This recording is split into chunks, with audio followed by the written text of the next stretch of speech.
Welcome back, everyone, to week 13 and the start of our final unit. This unit will be on architecture from around the world, and this is, as an architectural historian, my absolute favorite unit. Now, my big announcement for this unit is that I have decided that we will not have an Artboard 3 project. So we will not have a large unit project for this final unit. And the reasoning for that is that I am well aware how hard it is for all of us to concentrate on schoolwork right now with what's going on around us. I also know many of you are essential employees and are still going out there to work. And I know many of you are caretakers at home. So I hope that by eliminating the Unit 3 project, the Artboard project, this gives you a bit more time to really focus in on completing your exercises and any classwork that you have missed thus far. My goal really is to finish off the semester and give everybody a really good grade. And so we're going to try to do that through eliminating the Artboard 3 project. All right, so let's just go ahead and jump right into architecture. So the reading this week was focused on architecture. The next couple weeks are going to look at different regions of the world, and in our lectures, we will narrow it down to architecture as we did with the human body in art. Now, today, I'm just going to give you a brief overview of the different functions of art, right? Because our theme, even though we don't have an artboard, is really going to talk about the different functions that architecture serves. So, the first one and foremost, it must be functional, right? Architecture doesn't really work unless you can actually go inside. If you can, it serves a function of either shelter, a house of worship, whether it's a design function, whatever those might be. Architecture must serve a function. Whether it's a bridge, right, it must carry people or objects across. If it can't hold anything, is it really a bridge, right?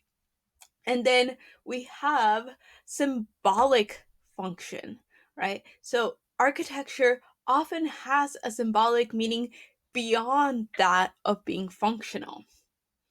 It is a microcosm of society, and that word microcosm basically means that it's a scaled down version of society. So it reflects society. And this is one of the things that we've been talking about throughout the semester when it comes to art, and it is experiential. And by experiential, I mean you feel it. It is one of the only art forms which we engage with every day. I mean, just think of your home in which you're sitting today, right? You are actively engaged with your home, with the architecture around you, right? So it is experiential. Now, what I'm going to do is I'm going to show you, like I said, several examples. You'll have some documentary videos to watch in this next section that elaborate on some of the examples I'm going to show you. So we're going to start all the way at the very early beginnings of civilization with Çatalhöyük, right, which is in today's Turkey. Now, this is what Çatalhöyük looked like, and this is a settlement from 6,000 years before the Common Era. This makes it around 8,000 years old or so. And what we see is that when humans start settling down, when we get the agricultural revolution, meaning people start farming, what you get is people no longer moving around. You have settled society, and you have people living together in larger communities. Now, make no mistake, this is not a large city by any means of the imagination. This is probably several families living together, right? So, but this is bigger than anything really that we've found so far. And what's fascinating to me about Çatalhöyük is how they designed their architecture. Now, most architecture of this region, right? You're looking at Turkey region, Egypt, Iraq, Syria. what is today Israel, that whole region has a particular climate. And so what you're going to find is a lot of mud brick architecture because mud is plentiful in this region. And so they're going to create their homes out of bricks of mud. And as you can see here, this is slightly different than, say, modern towns, right? If any of you are going outside for walks right now, you're probably walking on a sidewalk. You are not walking over people's roofs, right? But in Şaralhuyuk, this is how you moved from home to home. We can see some of the designs that are still on these homes. And what they would do is on top of the mud brick, they would put a layer of whitewash because you can't wash these homes. All you can do is put the whitewash on them, and they would put layers upon layers of these, and then they would paint them, they would decorate them, because even 8,000 years ago, people were really thinking about how they could make their houses more beautiful, right? And what's interesting about Şaralhuyuk is we don't have huge differentiated housing, meaning there's not like a small peasant house and a gigantic palace. There's not a lot of houses of worship. We found some spaces that we believe are shrines, but they're not particularly big. If you see this image, they're more or less the size of a house. And this is what Şaralhuyuk actually looks like today. So it's still under excavation. And these are some reconstructions of what we believe these spaces look like. And as you can see, if anybody's kind of looking at the skeleton over here, the people of Şaralhuyuk practiced ancestor worship, which we already know all about from last time. And they buried their dead underneath their homes. All right. So this was a large part of their way of life. You would bury your ancestors underneath your home, and then it means you have a connection to the land and to your home because this is where your ancestors also reside. And you can see the staircase here leading to the roof. These are some other murals that we have, and this is really interesting because this is actually probably the first map in history. And what you're seeing here is kind of a bird's eye view of all of the little houses in Şaralhuyuk. And more kind of images that help us get an idea of what these very early homes look like. This is another example from India. This is Mohenjo-daro, and we call this the Indian subcontinent, although it is in what is today modern Pakistan. And you can see this is a different type of early home and community. And you can see it better on this one, which is the reconstruction. Here they do have streets. Their buildings are again made of mud brick architecture, and they are just very functional. They are squares with a hole so that you can come in and out. Some of them have windows. What's really fascinating about Mohenjo-daro is that they did have a drainage system, so you could throw waste in here, and they had sewage systems thousands and thousands of years ago. So they kept their cities clean, which is incredibly important when it comes to urban living. All right. So other types of architecture that we find in these very early societies are religious or spiritual architecture. And this is what we think is Stonehenge. So there's a lot of theories out there about Stonehenge. If you just Google it, you'll find 500 million different theories about what Stonehenge is, what all the alignments are, and so on and so on. There's very little, though, that we can actually prove scientifically. We do know that Stonehenge was built across in about 3 or 4 phases. And we know that it was built across generations. And some of these generations overlapped while the pyramids in Egypt were being built. So that kind of gives you a little bit of a comparison as to what's going on in different parts of the world.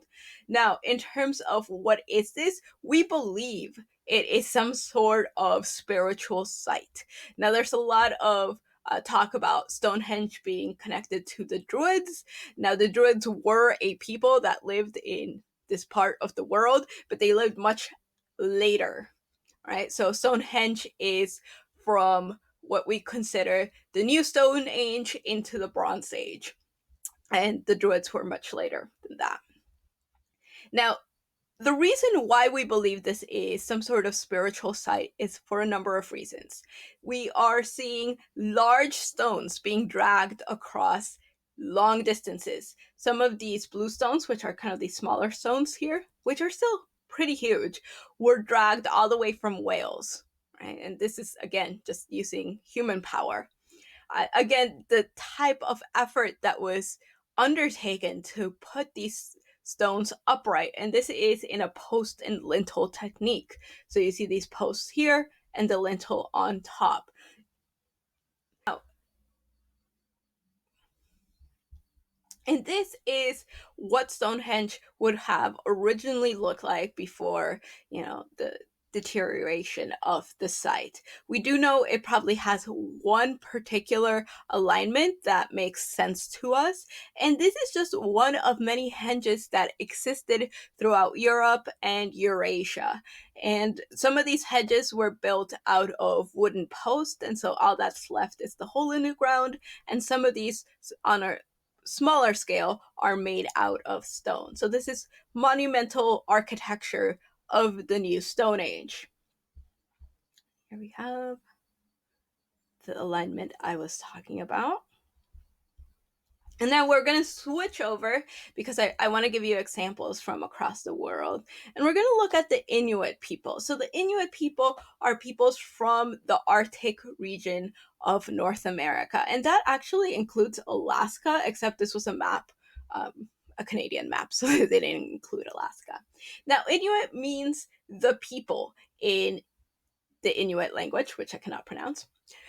And if you've ever been wondering, what's the difference between Eskimo and Inuit? So the Eskimo, that is the name that the Eskimo people have chosen for themselves. The Inuit see the word Eskimo as being an insult, and so they refer to themselves as Inuit people. So just so you know, the Eskimo people live in a particular area in Alaska.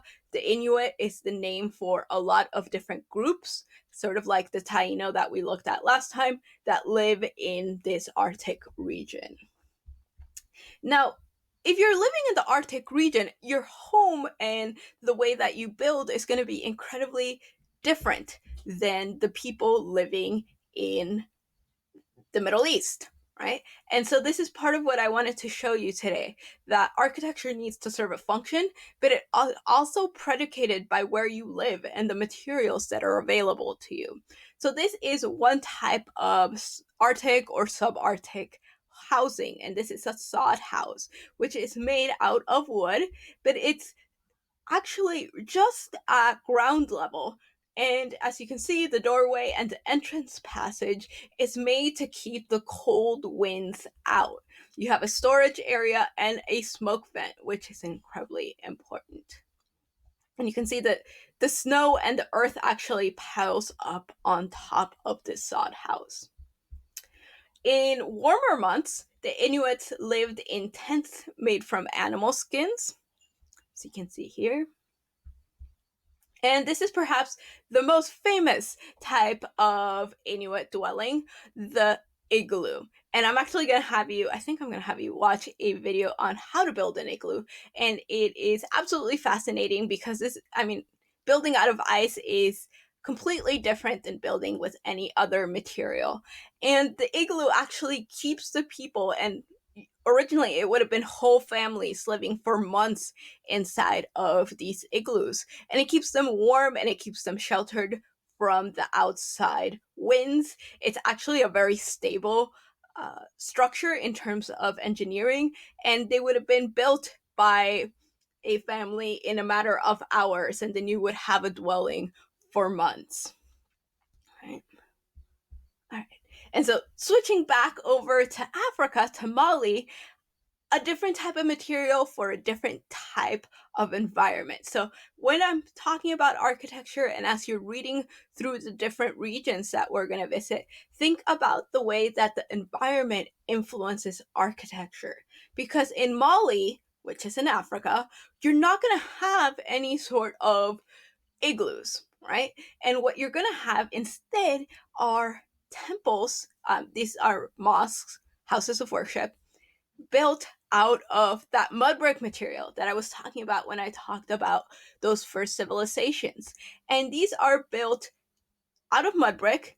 And then each year, because mud brick, when it rains and just naturally it tends to fall apart, it is rebuilt.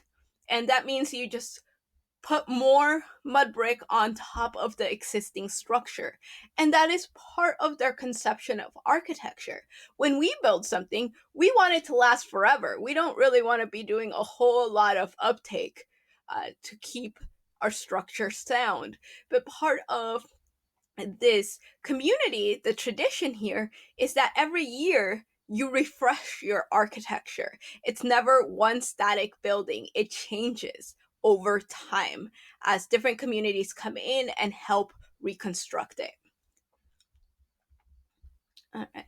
So we're switching gears again, and we're kind of moving in time. The Jenne Mosque is much later in terms of dates, and then we're going to look at the Gothic revival in England. So this is again the idea of architecture being part of a symbolic meaning, because really all we really need for shelter is four walls, maybe some place for the smoke to go out, some windows, maybe if we want to look out. We don't really need to make it super fancy. But this is what we're going to see during the Gothic revival. So the Gothic revival is going to come around the 19th century. And the 19th century sees a lot of different artistic movements and architectural movements. But among them is going to be the Romantic movement. And that is going to be a desire for a nostalgic past. So in the situation we're all in, we all can feel a little nostalgia for our life, even just 1 or 2 months ago. What happens though with nostalgia is that we often romanticize the past. And if we look a little bit further back in our own historical narrative, a lot of people romanticized the 50s as this kind of perfect time where you had your, ideal American values and that sort of thing.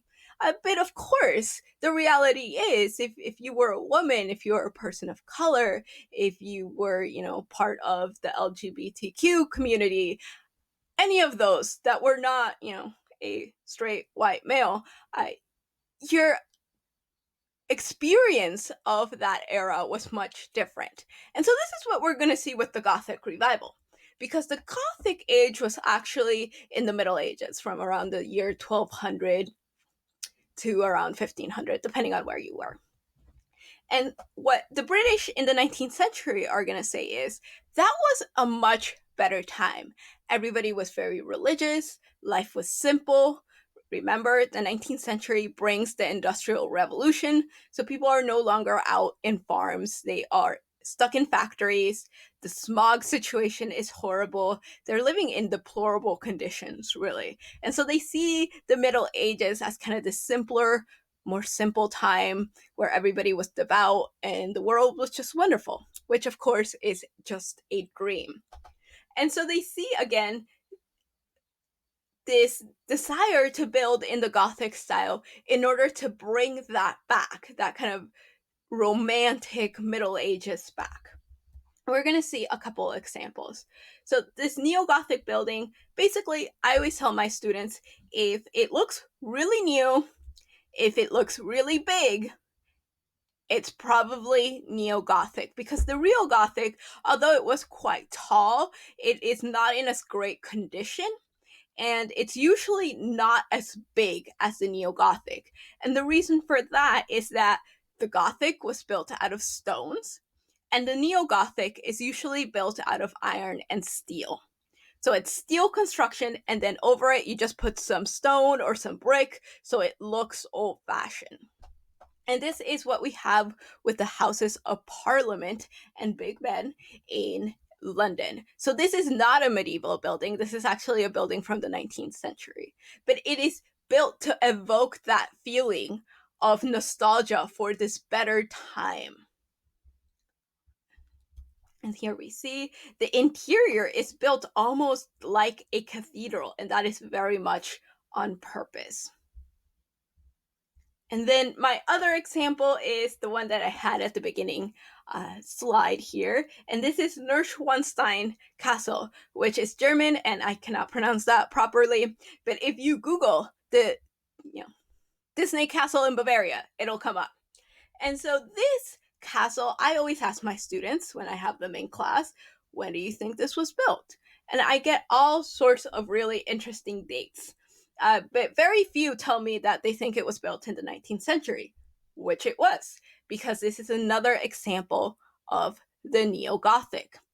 Now, this particular castle, like I said, it's in Bavaria, and it was built by Ludwig II. Now, Ludwig II is a fascinating character. And when we talk about architecture, we often talk about the people who commissioned the building because they are often as fascinating and as important in the design of the architecture itself than the architect. So this was built by Ludwig II. Ludwig II was not a particularly powerful ruler. He did not have a lot of control over his territory or really his community. And so he kind of created this castle in order to hide and to live in a fantasy of a time, the Middle Ages, where kings were all powerful. And unfortunately, he died after his advisors found him to be mentally unfit, and they kind of kicked him out of his castle, and he was found drowned with his doctor just a few miles from the castle itself. And nobody knows if it was an accident, if he was murdered, or if they committed suicide.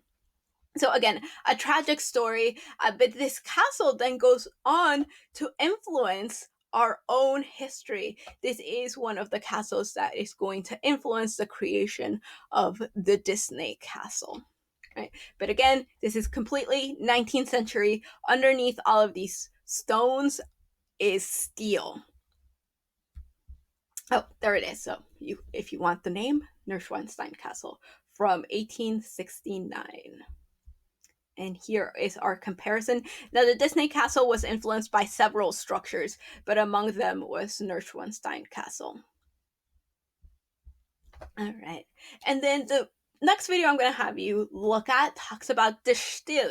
The Stil means the style, and this is a 20th century. So you can see we're kind of making our way through the years here. And this group was formed by a group of young artists living in Holland in 1917, so right before the First World War comes to an end.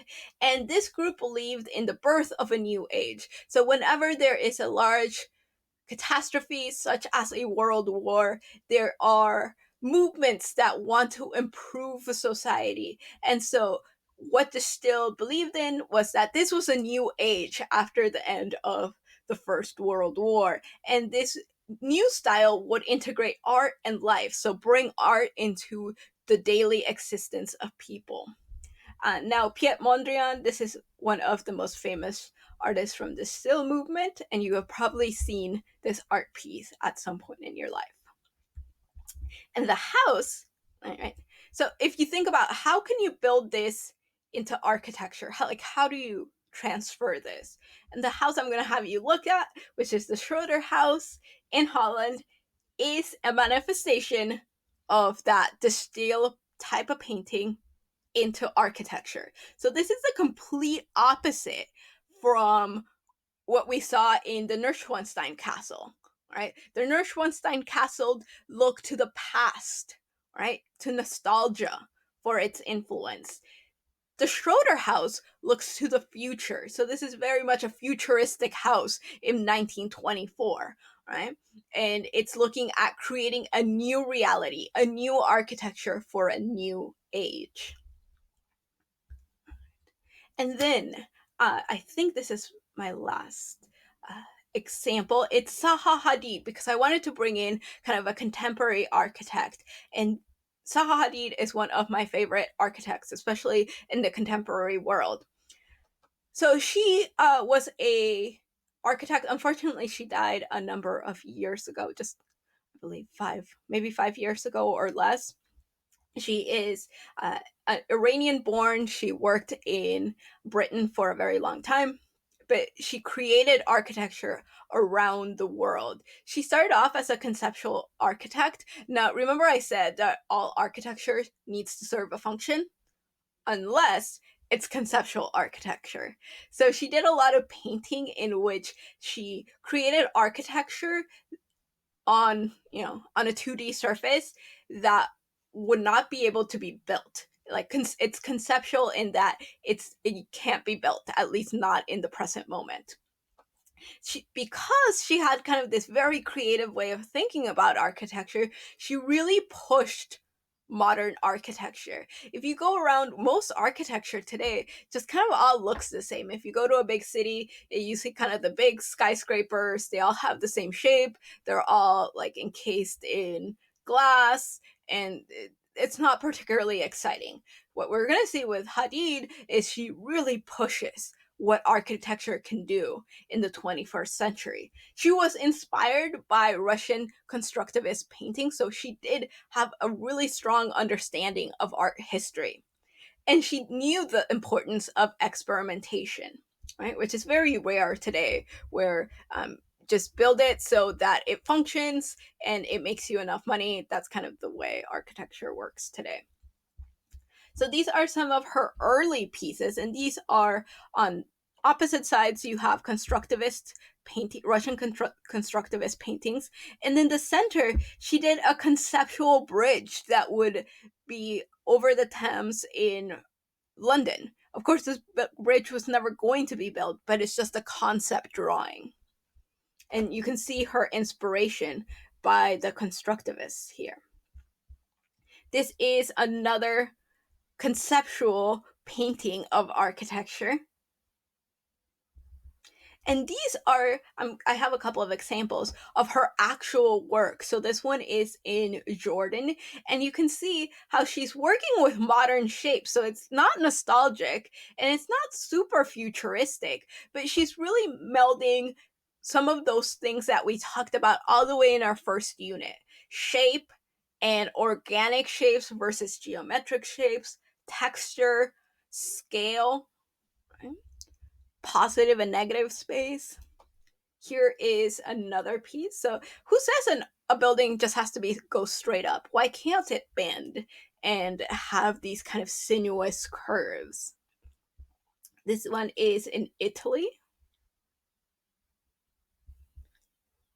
and I'm not sure where this one is, but this is a home. And this is another of Hadid's structures. As you can see, there's nothing really in the world that looks like this today. This innovative with these kind of really interesting organic shapes that are not completely organic, they're still quite geometric, but that really bend what architecture is supposed to do. And she was often criticized because she was, very hard to work with. She was a very strong willed woman, but engineers would often say, this is, she's showing off, right? Like it doesn't need to be this complicated. And why are you making it this difficult? And the designs are really, according to her critics, not functional, right? Because there's this big debate over function and design. But I think that Zaha Hadid's structures can be functional. They are obviously functional because they're being used today, but you also have this really amazing design element into them. And yes, they're harder to build and they are probably more expensive. But who gets to have something like this, right? Oh, okay. Now, this is where I am going to leave off. I'm trying to make these videos shorter because I know this is not the most entertaining thing without, us being in a classroom just listening to a recorded lecture. So make sure to watch the documentaries in the next section, and I will see you next week.